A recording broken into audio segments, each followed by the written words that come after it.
O Supremo Tribunal Federal rejeitou rever as penas de mais 3 condenados no processo do Mensalão. Entre eles, o deputado João Paulo Cunha, do PT de São Paulo, condenado a mais de 9 anos de prisão. Nós vamos direto a Brasília, onde está nossa editora de política, Renata Lopretti. Oi, Renata, boa noite. Bom, os ministros também descartaram reavaliar aquela decisão tomada durante o julgamento do ano passado sobre a cassação de parlamentares condenados. Boa noite, Grilo. O plenário, que no julgamento do senador Ivo Cassol recentemente formou maioria para deixar ao Legislativo a decisão sobre o mandato, entendeu que no caso do Mensalão vale o que foi decidido por um conjunto diferente de ministros em dezembro passado. Perda automática, cabendo à Câmara só declarar a cassação dos deputados condenados.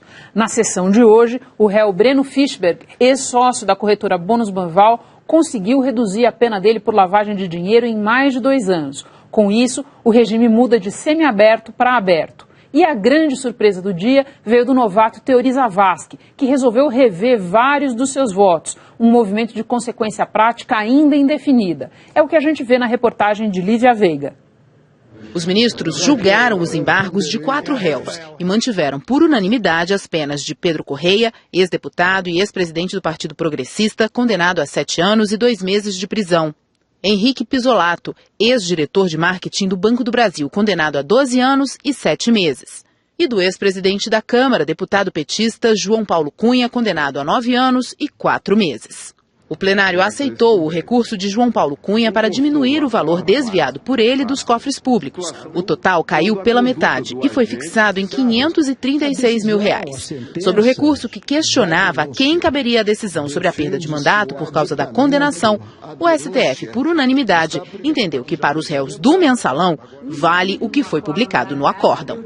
Cabendo a esta Corte a decisão final sobre a perda de mandato eletivo pela prática de crime contra a administração pública. Os ministros reduziram a pena de Breno Fischberg, ex-sócio da corretora Bonus Banval, de 5 anos e 10 meses para 3 anos e 6 meses de prisão por lavagem de dinheiro. A mesma pena aplicada ao sócio dele, Enivaldo Quadrado.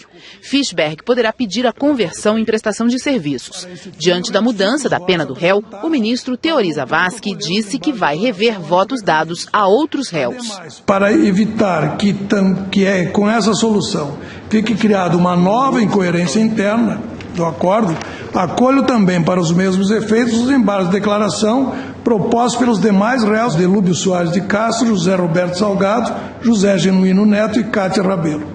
O entendimento foi contestado por alguns ministros. Eu acolhi os embargos de declaração de Breno Fischberg, considerada a singularidade da situação em que ele se encontra. Provavelmente o voto do ministro Teori alterará situações de outros réus. O ministro Luiz Roberto Barroso, que havia pedido vista para analisar o caso de João Cláudio Genu, ex-assessor parlamentar, acatou o pedido do réu e votou pela redução da pena. Mais uma vez, o caso provocou discussão. E foi a vez do ministro Luiz Fux pedir vista para que todos avaliem as consequências desta decisão. O recurso de João Cláudio Genu deve ser concluído nesta quinta-feira, quando o plenário também deve votar o último embargo de declaração do réu Rogério Tolentino, advogado de Marcos Valério. Merval Pereira, foi um momento bastante inusitado. Enquanto outros ministros, ao aceitarem os embargos do Breno Fischberg, diziam que aquele era um caso muito específico, o ministro Teori entendeu que aquela revisão mexia no entendimento de contradição dos embargos de declaração e propôs aí rever uma série de votos dele, todos de formação de quadrilha, de réus importantes do julgamento. O que é o ministro Teori, Merval? Olha, ele com certeza aumentou o grau de insegurança jurídica desse julgamento, né?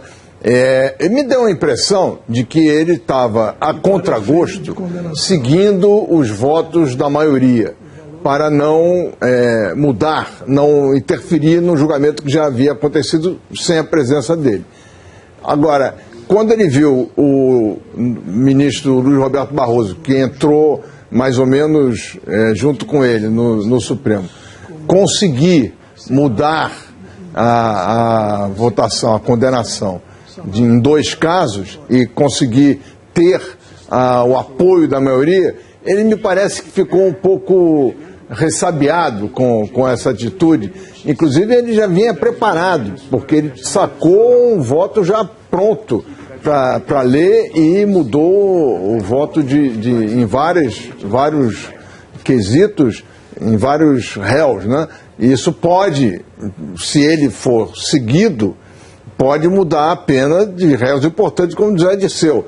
Mas nada indica que ele vai conseguir ter a maioria dos votos. Aí será uma atitude isolada do ministro Zavascki que não vai influenciar no resultado final. Merval, o assunto perda de mandato dos condenados está na ordem do dia desse julgamento e de outros assuntos que a gente vai ainda tratar aqui hoje no Jornal das 10. O que essa decisão relativa ao João Paulo Cunha sinaliza para os outros réus? Olha, o João Paulo Cunha não muda nada, porque inclusive ele entra naquela questão do Barroso. Ele tem mais tempo de prisão a cumprir na prisão fechada do que o mandato dele. Então, ele não se livra da condenação e da prisão. Agora, os outros 3 parlamentares que estão condenados a regime semiaberto, eles, pela teoria majoritária no Supremo agora, eles poderiam ir para a cadeia e trabalhar no Congresso durante o dia. Mas acho que isso vai acabar tendo uma solução, porque é uma coisa muito esquisita, né? Você ter um condenado fazendo leis.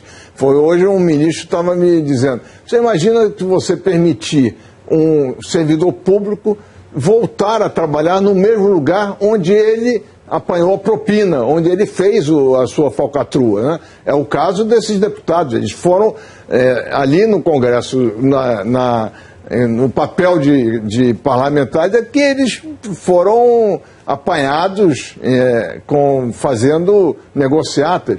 Então, como eles terão direito a voltar de novo ao Congresso, né? Então, acho que isso vai acabar tendo uma solução mais razoável, porque realmente um condenado não pode ir para o Congresso.